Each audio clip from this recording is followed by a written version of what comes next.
बहुत समय पहले की बात है। कृष्णानगर में एक बहुत ही दयालु और प्रतापशाली राजा राज्य किया करते थे।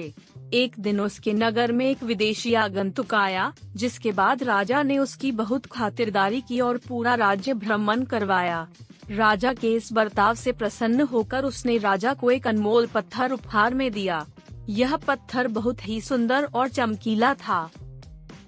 राजा यह पत्थर देखकर बहुत ही खुश हो गया। उसने निर्णय लिया कि इस पत्थर से वो भगवान विष्णु की प्रतिमा बनवाएगा और राज्य के मंदिर में स्थापित करेगा। जिसके बाद उन्होंने अपने महामंत्री को इस प्रतिमा के निर्माण का कार्यभार सौंप दिया। राजा का आदेश मिलते ही महामंत्री नगर के सर्वश्रेष्ठ मूर्तिकार के पास पहुंचा।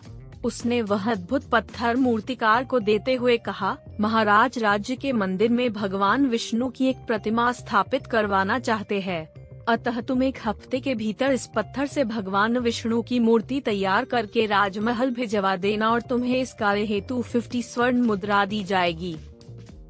इतनी सारी स्वर्ण मुद्राओं की बात सुनकर मूर्तिकार की खुशी का ठिकाना नहीं रहा।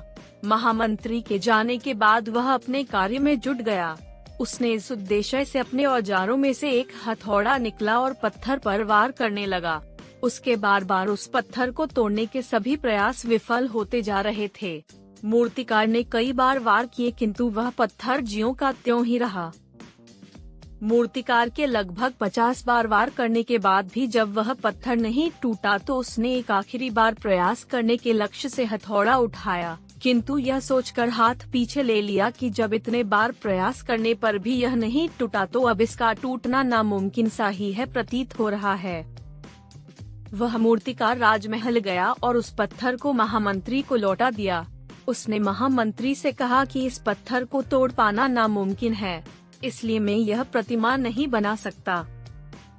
महामंत्री थोड़ा असमंजस में आ गया, क्योंकि चाहे कोई भी स्थिति हो, राजा का आदेश उसके लिए सर्वोपरि था, जिसके चलते उन्होंने प्रतिमा के निर्माण के लिए गांव से एक साधारण मूर्तिकार को बुलाया। जब उस मूर्तिकार ने महामंत्री के सामने उस पत्थर पर हथौड़े से वार किया तो वह मात्र एक प्रहार में ही टूट गया।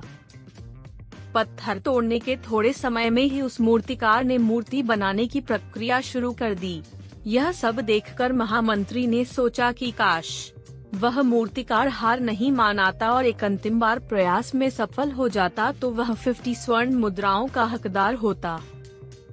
इस छोटी सी कहानी से हमें यह सीख मिलती है कि जीवन में ऐसा बहुत बार होता है कि हम किसी कार्य में बहुत सारे प्रयासों के बाद सफल नहीं हो पाते और अंत में उसका परिणाम खुद ही विचार कर लेते हैं कि यह हमसे नहीं हो पाएगा।